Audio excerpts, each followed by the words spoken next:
Well, group theory में और problems आज हम डिस्कशन करने जा रहे हैं आपके साथ।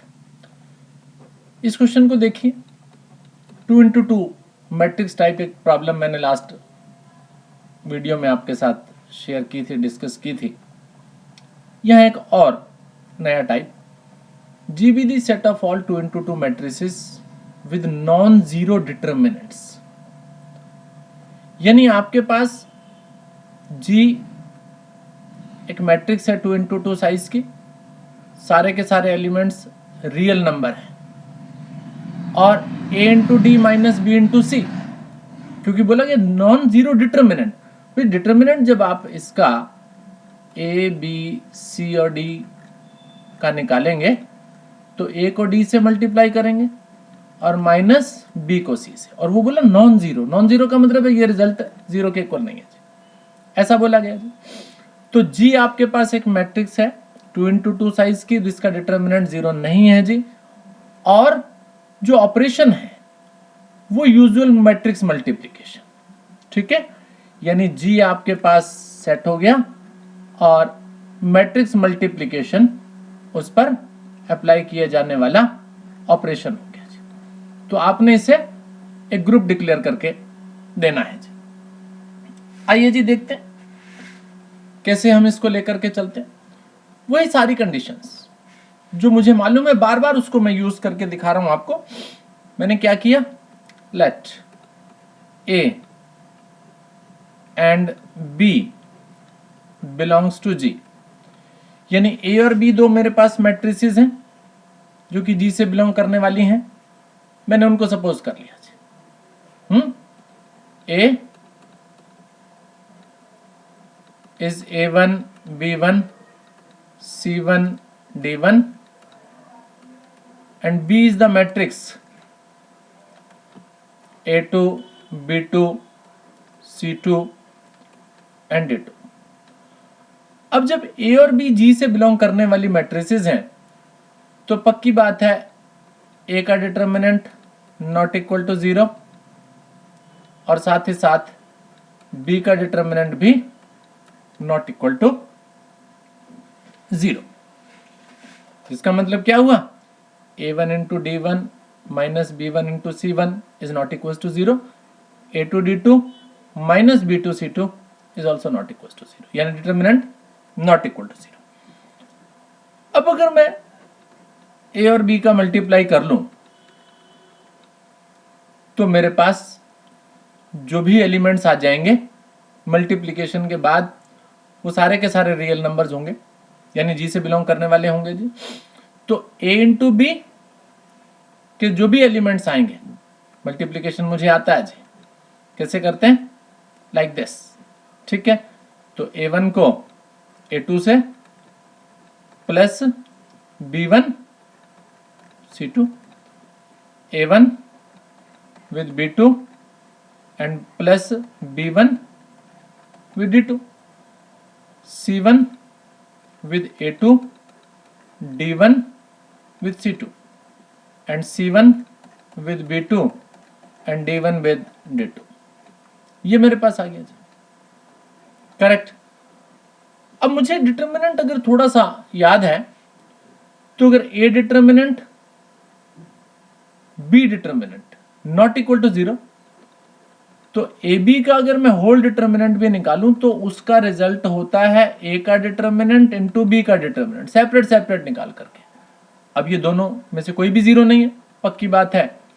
A और B का मल्टीप्लिकेशन करने के बाद भी जो रिजल्ट आएगा वो जीरो नहीं होगा। इसका मतलब क्या हुआ, इसका मतलब ये हुआ कि A इंटू बी करने के बाद जो भी मेरे पास मैट्रिक्स आ गया that belongs to G। Closure law satisfied ji.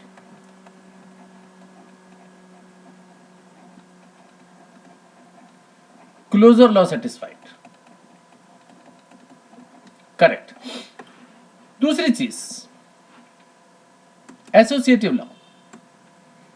Matrix multiplication में एसोसिएटिव लॉ की कंडीशन भी मेरी सेटिस्फाई होती है, यानी आप सिंपल बोल सकते हैं बिना कुछ लिखे A B and C belongs to G, then A को बी से, बी को सी से, या ए और बी को पहले मल्टीप्लाई और जो भी आए उसको सी से मल्टीप्लाई, एसोसिएटिव कंडीशन सेटिस्फाई होगी जी, आपको दिखानी नहीं है जी। इसके बाद आता है मल्टीप्लिकेशन में एग्जिस्टेंस ऑफ आइडेंटिटी। अगर लेट करूं मैं A बिलोंग्स टू G, ठीक है, और I जो कि आप जानते हैं 1001, ये भी G से बिलोंग करने वाला हो जाएगा, क्योंकि इसमें भी जो एंट्रीज हैं वो सारी की सारी रियल नंबर से बिलोंग करती हैं। और अगर इस आइडेंटिटी का डिटर्मिनेंट निकालूंगा तो वो भी जीरो नहीं आएगा जी। Determinant of identity matrix is not equal to zero.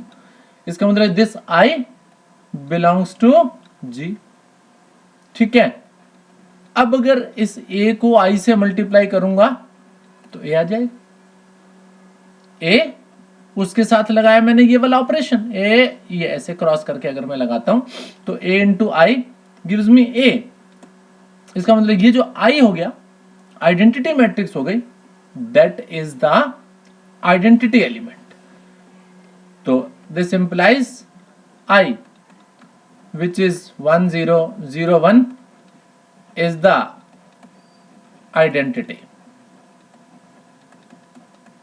ठीक है। Next is inverse. अब इनवर्स के लिए मुझे क्या करना है, fourth point,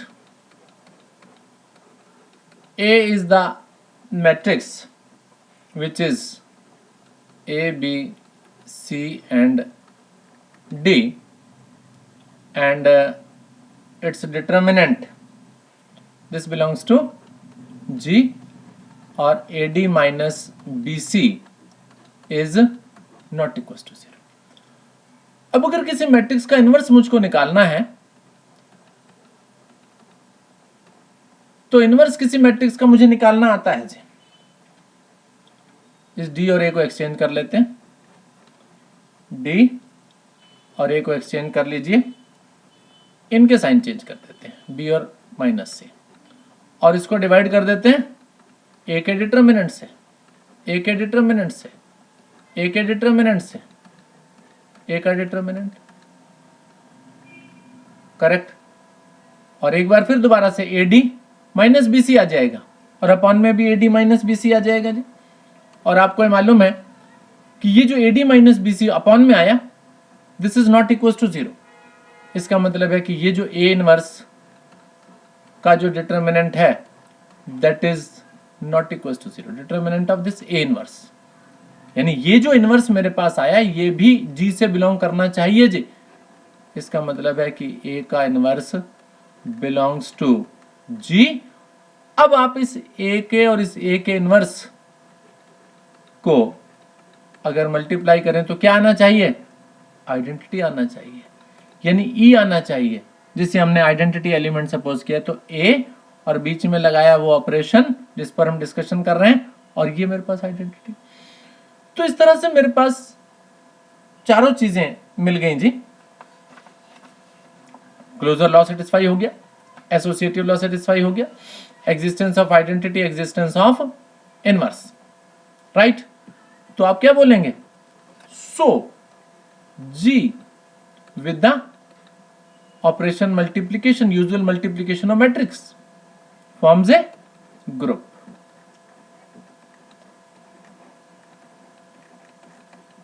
Is it fine? Right. आइए एक क्वेश्चन और डिस्कशन करते हैं। क्या है जी वो क्वेश्चन, उसको भी डिस्कस करते हैं। कहते G with the binary operation star is non-abelian group। Non abelian का मतलब कम्यूटेटिव लॉ सेटिस्फाई नहीं करता है जी। जहां पर G कौन है, G आपके पास कुछ इस तरह का सेट है। इसे हम पढ़ते हैं ऑर्डर्ड पेयर A, B जहां पर ए और बी रियल नंबर से बिलोंग करते हैं, लेकिन A not equal to 0। B के बारे में कुछ नहीं कहा, A is not equal to 0। और साथ ही साथ A B ordered pair A B, और ये वो ऑपरेशन जो यहां डिफाइन किया गया, यानी एक ऑर्डर्ड पेयर बाइनरी ऑपरेशन, दूसरा ordered pair is equals to A into C. A into C का मतलब पहली और वैल्यूज का मल्टीप्लाई करो, ए इंटू सी, कॉमा, फिर क्या कहा, बी इंटू सी, इसका और इसका मल्टीप्लाई करो, और ये वाला लास्ट वाला ऐड कर लो जी। तो ये डेफिनेशन दे दी गई थी। अभी तक हम जो प्रॉब्लम्स कर रहे थे उनमें addition, multiplication, matrix addition, matrix multiplication, कुछ इस टाइप का डिस्कशन था।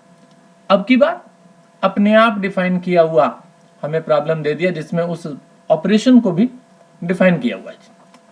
ठीक, आइए सीखते हैं कैसे कैसे इसको हम क्लोज सेटिस्फाई करेंगे।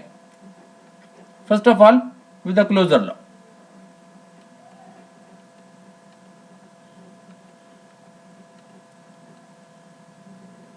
उसके लिए क्या किया जी, मैंने एक ordered pair A comma B belongs to G suppose किया, and C comma D also belongs to G. ठीक है, अब मैंने इस A comma B star C comma D इस पर ऑपरेशन लगाया, और ये जो डेफिनेशन यहां दी हुई है उसके अकॉर्डिंग क्या लिखा मैंने, A into C B C plus D. अच्छा, अब जब यहां आपने A B belongs to G बोला है तो इसका मतलब है कि ये ए 0 के इक्वल नहीं है जी, फर्स्ट वाला एलिमेंट। ऐसे सी कॉमा डी भी जी से बिलोंग किया है, तो इसका मतलब ये फर्स्ट एलिमेंट जिसे मैंने सी बोला, this is also not equal to 0। आइए, जब हमने इन दोनों का ऑपरेशन किया, तो यहां मेरे पास देखिए ए सी आया। जब ए भी 0 नहीं है, सी भी 0 नहीं है, तो ये पक्की बात है ए सी भी 0 नहीं आएगा जी। ए सी नॉट इक्वल टू 0, तो ए सी नॉट इक्वल टू 0, ये वाला 0 नहीं है, ये कुछ भी हमें उससे कुछ लेना देना नहीं है। इसका मतलब है कि ये जो रिजल्ट मेरे पास आ गया ये भी जी से बिलोंग करना चाहिए। तो आपने देखा ये जी से बिलोंग करता था, ये जी से बिलोंग करता था, जी से बिलोंग करने वाले दो एलिमेंट्स पर ऑपरेशन लगाया, और ऑपरेशन लगाने के बाद जो रिजल्ट आया वो भी जी से बिलोंग करने वाला ही आ गया। इसका मतलब दिस बिलोंग्स टू जी, यानी आपने बोला कि A B star C D belongs to G, यानी क्लोजर लॉ सेटिस्फाई हो गया जी। क्लोजर लॉ यही कहता है कि जिस सेट से बिलोंग करने वाले एलिमेंट्स आपने लिए, ऑपरेशन लगाने के बाद भी उसी सेट से बिलोंग करने वाले एलिमेंट ही आने चाहिए। कैसा डिफाइन किया था उसने, कहा था जो भी दोनों आए ये रियल हो, लेकिन ये वाला 0 नहीं हो जी। आपको मालूम है जब ए 0 नहीं है, सी भी 0 नहीं है, तो मल्टीप्लाई करने पर 0 नहीं आएगा। इसका मतलब है कि ये जो रिजल्ट मेरे पास आ गया, this result belongs to G. Is it fine? आइए सेकंड ऑपरेशन लेते हैं जी। उसमें आप लेते हैं A comma B ordered pair A comma B star C comma D, और उसके बाद मैंने ई कॉमा एफ भी ले ली, क्योंकि तीन तीन मुझे मेंबर्स सपोज करने होते। This belongs to G, this belongs to G, this belongs to G. इसका सीधा सीधा मतलब क्या हुआ कि जी सब रियल हैं, A not equal to 0, C not equal to 0 and E also not equal to 0।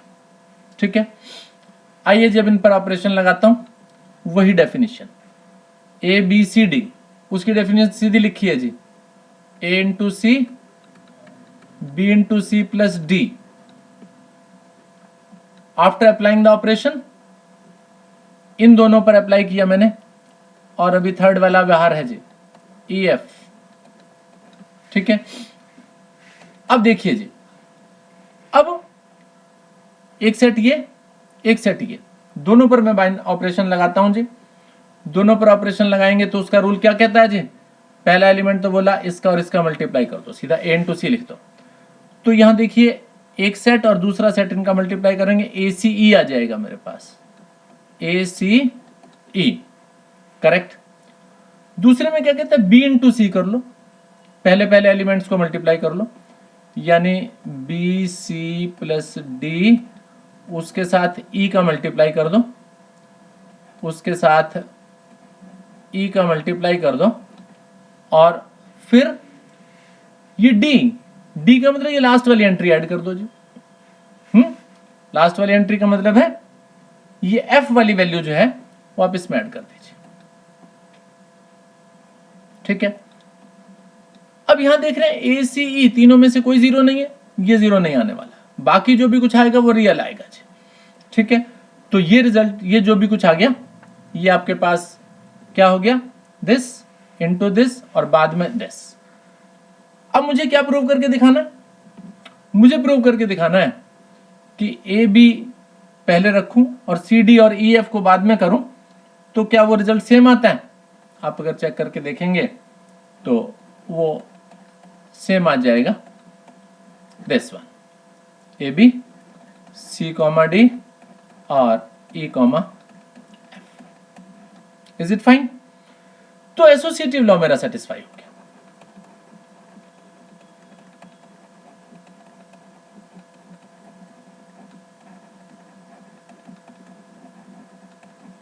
Alright, आइए अब चाहते हैं जी एग्जिस्टेंस ऑफ आइडेंटिटी की तरफ जी। एग्जिस्टेंस ऑफ आइडेंटिटी,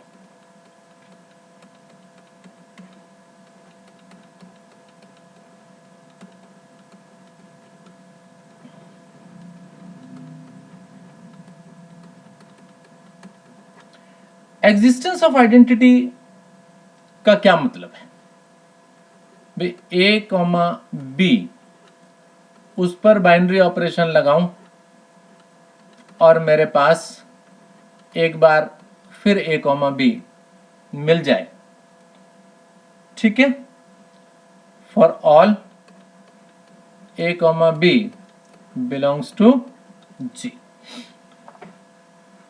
तो वो डेफिनेशन क्या कहती है कि जी मुझे यहां ए चाहिए, यहां क्या होना चाहिए? पक्की बात है, यहां 1 होना चाहिए, ठीक है। दिस, ये क्या होना चाहिए? 1। और यहां क्या हो जाए? यहां 0 हो जाए, क्योंकि दूसरा जो डेफिनेशन, एक बार यहां लिखता हूं आपके सामने definition, A comma B star C comma D gives me A into C B into C plus D. तो इसका और इसका मल्टीप्लाई, यानी इसका मल्टीप्लाई करूं तो ए कब आएगा? पक्की बात है जब 1 होगा जी।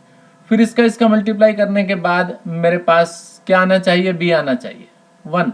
और ऐड होने वाली चीज क्या होनी चाहिए? पक्की बात है 0 होनी चाहिए जी। तो डेफिनेटली ये जो 1 0 मेरे पास हो गया, this 1 0 is the identity element. तो आपने बोला सो 1 0 is the identity element.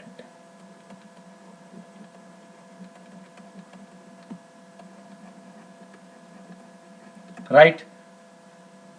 Next कहता है existence of inverse.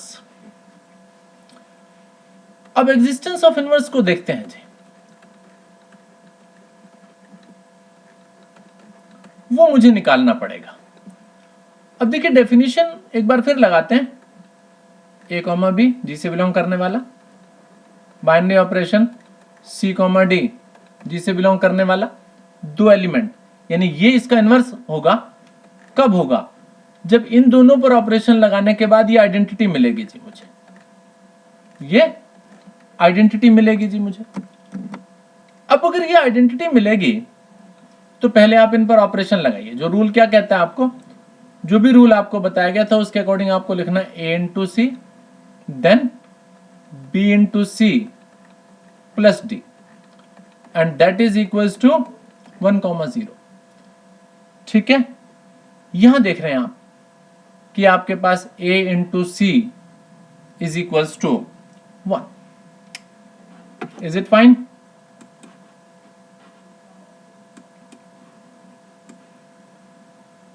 It gives me, compare दोनों साइड अगर आप करें तो after comparison a into C is equals to 1 और साथ ही साथ b into C plus d is equals to 0. अब आपको मालूम है कि ये जो सेट था बिलोंग्स टू G, ये भी बिलोंग्स टू G, इसका मतलब A is not equals to 0, C is not equals to 0. यानी अगर मैं C की वैल्यू निकालने की कोशिश करूं तो वो 1/a के बराबर आ गया. C किसके इक्वल आ गया? 1/a के बराबर आ गया. D किसके इक्वल आ गया? नेगेटिव BC के इक्वल आ गया. क्योंकि मुझे इनवर्स निकालना है, क्योंकि मैंने AB एक एलिमेंट लिया और इनवर्स मैं बोल रहा हूं CD को, इसलिए मैं C की वैल्यू निकालने, C और D की वैल्यू निकालने की कोशिश कर रहा हूं.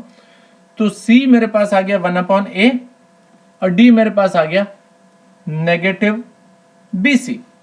इसका मतलब इनवर्स एलिमेंट क्या हो गया मेरे पास? Inverse element 1/a and negative BC for the a, b. ठीक है. और C की वैल्यू आपने निकाली है जी 1/a, तो C यहां पुट कर देते हैं जी. तो ये आ गया मेरे पास 1/a माइनस b और C की जगह आप 1/a का मतलब AB हो गया. यानी आपके पास आ गया 1/a minus a into b, that is the inverse element. ठीक है. तो इनवर्स के लिए मैंने क्या देखा, फिर समझते हैं एक बार. ये मैंने एलिमेंट सपोज किया विच बिलोंग्स टू G, ये मैंने सपोज किया उसका इनवर्स. अब ये अगर इनवर्स है तो ऑपरेशन लगाने के बाद मेरे पास आइडेंटिटी आनी चाहिए. आइडेंटिटी आपने ऊपर निकाली थी जी 1-0. अब लगाइए जी ऑपरेशन और फिर दोनों साइड कंपैरिजन कर लीजिए.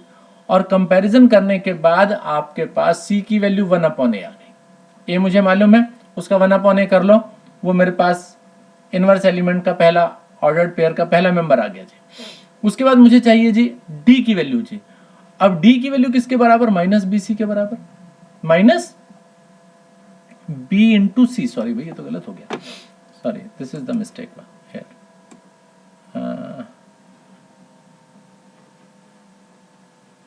D is equals to minus BC, negative B and C, और C का वैल्यू 1/a के इक्वल है. तो 1/a B into C, not upon. भाई मैं बार बार लिख रहा हूं, गलत हो रहा है. This is B into C, not B divided by C. This is B into C. C का value 1/a and this is D is negative B into C. Then negative B and C is 1/a. तो negative B upon A is the inverse element. Is it fine? तो ये देखते हैं जी, यहां हमने क्या सीखा. यहाँ हमने इस वीडियो में 2x2 साइज की मैट्रिक्स ऑपरेशन जो है यूजुअल मैट्रिक्स मल्टीप्लिकेशन हमने बनाया. और उसके बाद हमने नेक्स्ट क्वेश्चन जो सीखा हमने, उसमें हमने एक ऑपरेशन मुझे डिफाइन करके दिया गया और जी आपके पास ऑर्डर्ड पेयर की टर्म में सेट था, उसको हमने ग्रुप प्रूव किया अभी. तो ग्रुप की कंडीशंस मेरे पास यहां सेटिस्फाई हो गई जी. राइट. तो इतना ही रहने देते हैं. Thank you very much for watching this video.